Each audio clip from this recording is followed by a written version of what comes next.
Héctor, Enio, no sé si se pronuncia así o estoy mal, Hugo, Jacinto, José Antonio, dos Carlas, Laura, Liliana, Monse, Maricruz, Marta, Micaela, moderador, Patti, Raúl, Ricardo, Rubén, Silvia, no sé quién sea el otro, BCNCP27, admin, Braulio Gil y Liz de Querétaro. Bueno, no sé de aquí quiénes tuvieron la oportunidad de estar en la sesión pasada, pero para los que no, vamos a hacer una breve introducción de unos 5 o 10 minutitos en la parte teórica más importante, y de ahí lo que nos vamos a enfocar es en hacer el caso práctico, ponerle ya números, hacer un Excel. ¿Para qué? Para que nos quede un poquito más claro sobre todo cómo se determina y qué es lo que tenemos que hacer. Para que recordemos un poco, el tema que estamos abordando es el IVA acreditable cuando realizamos actividades grabadas y exentas. ¿Okay? Grabadas, recuerden que puede ser a la tasa del 16 como a la tasa del 0%. ¿Okay?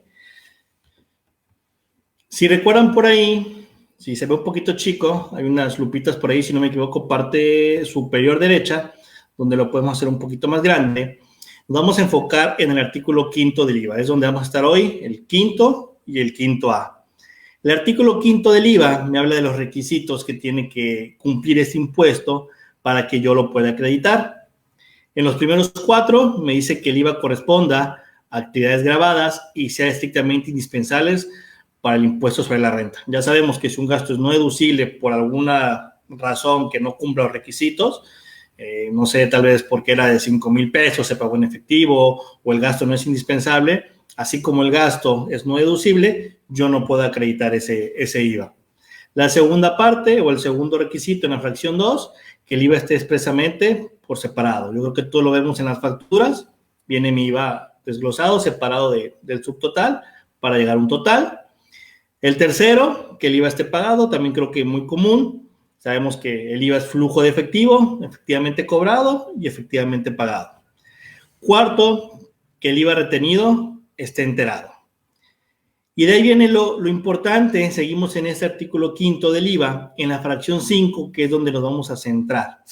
¿Qué es lo que pasa en la fracción 5? En la quinta fracción me dice, cuando se esté obligado al pago del IVA o cuando sea aplicable la tasa del 0, que está grabado, pero al 0%, solo por una parte de las actividades estará lo siguiente. Y tengo una regla. Recordemos que esta primera regla me habla únicamente de gastos, es decir, voy a quitar las inversiones. De hecho, ahí lo menciona, total del IVA acreditable, excepto de inversiones. Ahorita más adelante vamos a recordar por qué dejamos a un lado o por qué dejamos afuera las inversiones. Pero en los gastos me habla de 3 supuestos, 3 incisos, el inciso A, el B y el C, donde voy a tener 3 escenarios diferentes. El primero me dice IVA identificado con actos o actividades grabados. Voy a hacer una pausa tantito, a lo mejor no lo mencioné al principio. Cuando tengan una duda, con gusto me pueden preguntar, a lo mejor más termino la idea y lo leo, ¿sale? Igual cuando llegue a la parte práctica, recuerden ese siempre abierto, si lo tengo que repetir 5 o 6 veces, no me molesta, no importa, buscamos la manera, ¿ok? Siéntanse abiertos a preguntar, aquí todos venimos a aprender y nadie sabe todo, pregunten las veces que sea necesario y no tengan miedo a ningún tipo de pregunta, no hay, así como dicen, no hay preguntas tontas, ¿ok? Regresando, el inciso A me dice IVA identificado con actos o actividades grabados, acreditable al 100%. ¿Qué pasa aquí? Yo puedo realizar actividades exentas y actividades grabadas, pero si recuerdan la clase pasada y para los que no, eso no significa que yo vaya a tener que sacar una proporción, que lo vamos a ver en el inciso C. Si yo logro identificar esos gastos, para qué actividad lo estoy desempeñando, y yo logro identificar que un gasto lo ocupo o lo utilizo únicamente para la actividad que está grabada, yo no voy a ocupar ninguna proporción. Mi IVA va a ser acreditable al 100%. ¿Qué quiere decir? Si recuerdan por ahí el ejemplo de la semana, de hace 15 días, perdón, de hace 15 días, y va a ser el de hoy también, un doctor que tiene su consultorio, pues su consulta médica es exenta, pero las clases que da en una universidad son grabadas a la tasa del 16. Si él compra plumones para su clase, entiendo que ahorita estamos en lo virtual, pero vamos a lo que era antes de la pandemia, él compra plumones, es un gasto que él está identificando claramente que es únicamente para la actividad grabada. Por lo tanto, todo el IVA de esa factura de los plumones es acreditable al 100%, es decir, no le voy a ocupar ninguna proporción, ¿ok?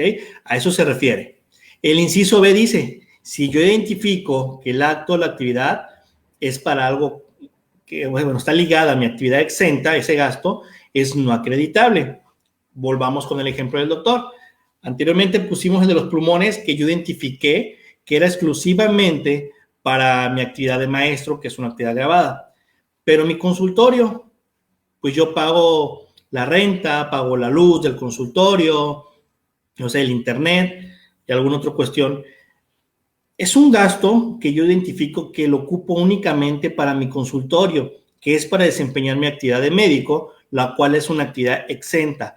Por lo tanto, nada de ese IVA voy a poder acreditar. Recuerden que se convierte en gasto, no es que lo pierda, se convierte en un gasto. Pero en cuestión del IVA, enfocando únicamente en IVA, quitando un poquito ISR, el IVA no es acreditable, nada, ni siquiera un peso, nada. ¿Por qué? Porque estoy logrando identificar que el gasto lo ocupo únicamente para desempeñar mi actividad exenta. Yo no estoy ocupando este gasto o logro identificar que no lo ocupo, no lo necesito para desempeñar mi actividad grabada. Pero en el inciso C tengo cuando yo identifico que ese mismo gasto me sirve para las dos actividades o yo no logro identificar o separar para qué lo ocupo. ¿Qué quiere decir esto? Gasolina. El médico pues gasta gasolina porque se desplaza tanto al consultorio como a la universidad. Tengo mi factura de 500 pesos masiva de mi gasolina. Ahí es donde yo a ese gasto sí le voy a aplicar una proporción, que ahorita vamos a ver más adelante cómo se obtiene. Pero este es un gasto que yo no logro identificar cuánto para cada cosa. Otro ejemplo que veíamos hace 15 días, los honorarios del contador. El contador me cobra su iguala mensual de, no sé, 1,000 pesos por toda mi contabilidad, por todas mis declaraciones. No me lo separa. Entonces también ahí yo voy a sacar una proporción de ese IVA. Aquí de entrada lo que tenemos que entender y comprender en esta quinta